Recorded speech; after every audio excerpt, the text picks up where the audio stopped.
Ladies and gentlemen, members of the progressive left are absolutely losing their minds at this very moment. You see, just the other day, President Trump activated the 1798 Alien Enemies Act to really pick up the pace on these mass deportations. And so right now, members of the progressive left are absolutely panicking. Not because they actually care about these people, no, it's because every single deportation means one less voter for the Democratic Party. And so that's why, right this very moment, they are trying every single thing they can to stop President Trump from carrying out these mass deportations.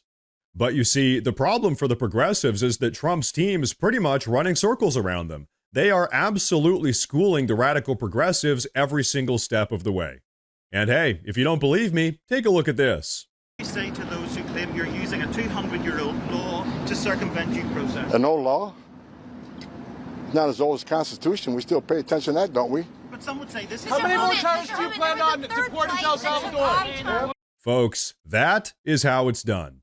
Oh, you're mad that we are invoking the 1798 Alien Enemies Act because it's too old? Well, guess what? The U.S. Constitution is even older.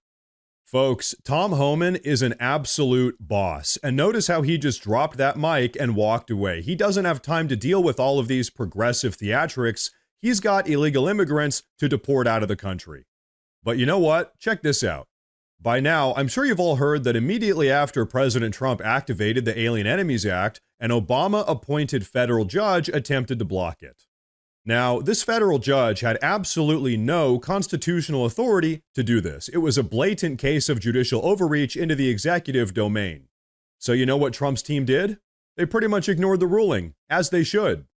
And so, folks, as it relates to all of this, just last night, President Trump's chief of staff, Stephen Miller, went on CNN and delivered the smackdown of the century. And so we're going to take a look at that. But first, I want to say real quick that if you guys enjoy the daily news coverage, please consider subscribing to the channel because it really does help a ton with my daily struggle against the YouTube algorithm. But all right, folks, buckle up because things are about to get wild. Play the clip. So you called the judge's order just earlier today, quote, patently unlawful, end quote, and said that it was an assault on democracy itself. Does that mean that the administration is ignoring this order, and might you ignore future court orders that meet the criteria you laid out? The President of the United States and his administration reserve all rights under the Constitution to conduct national security operations in defense of the United States. The Alien Enemies Act, which was passed into law by the founding generation of this country, men like John Adams, was written explicitly to give the President the authority to repel an alien invasion of the United States. That is not something that a district court judge has any authority whatsoever to interfere with, to enjoin, to restrict, or to restrain any way. You can read the law yourself. There's not one clause in that law that makes it subject to judicial review, let alone district court review.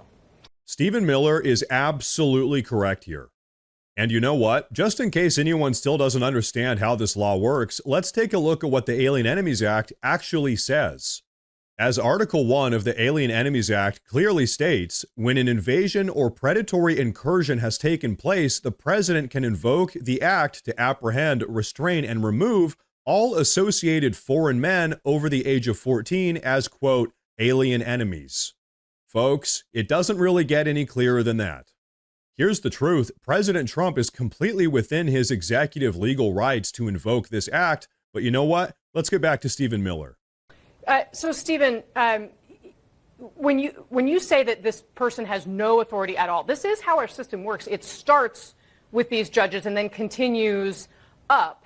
At what point does it become, in your view, legal for the justice system to be looking at this and making a judgment? And I fail to see how there's any other way but to start with where we're starting here before you get to eventually the Supreme Court. Well, so first of all, there's a term in law, justiciable.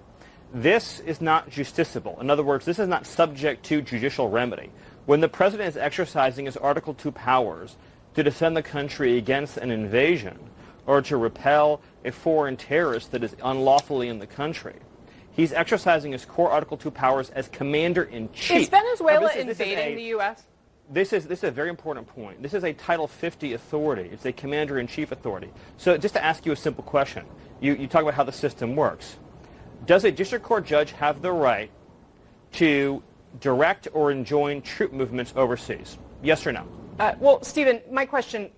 Well, no, if you could in answer other my words, question first. in other please. words, Is Venezuela well, no, is Venezuela invading our country in a way that would apply this TDA? way? So I'll answer yours and you'll answer mine. Under the terms of the statute, Tren de Aragua is an alien enemy force that has come here as detailed at length in the proclamation at the direction of the Venezuelan government.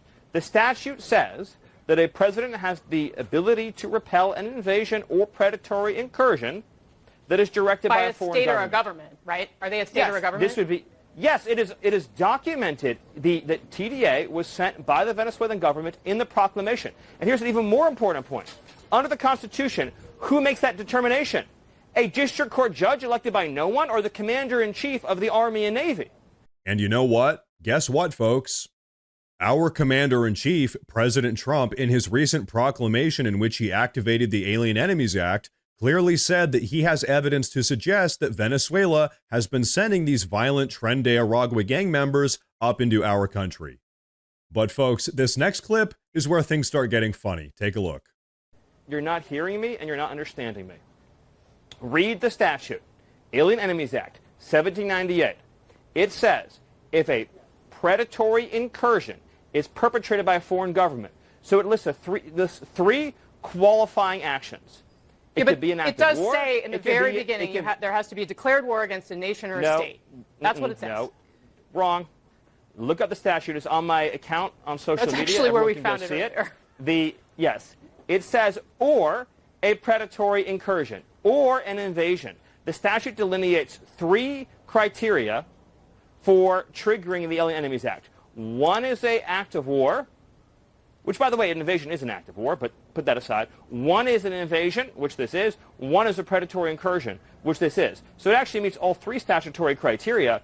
Folks, this CNN host just debunked herself on live TV because she very clearly hasn't even read the act that she's talking about like we did just a couple minutes ago.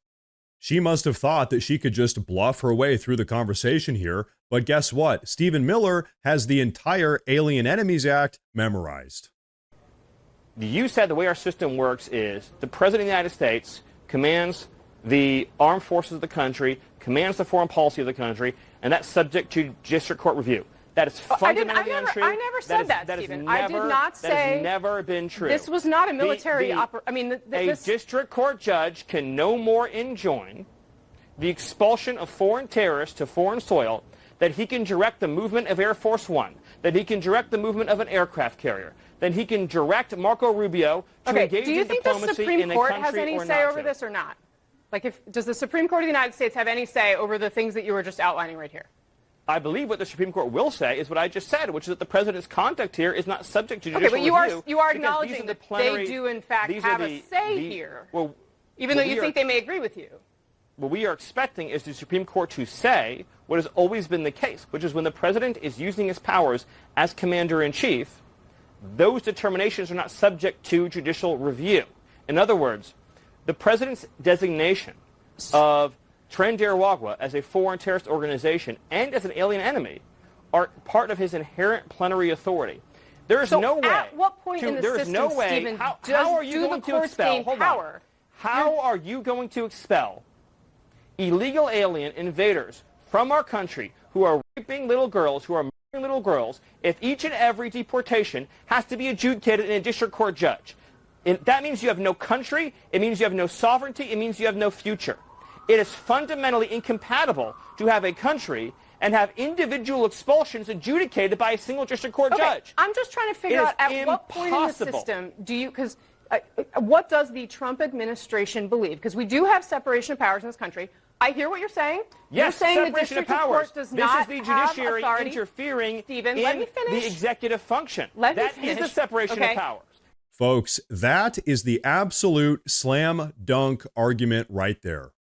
Yes, we have a separation of powers, and guess what? That means that an unelected Obama-appointed federal judge can't override the president's constitutional authority to enforce immigration law.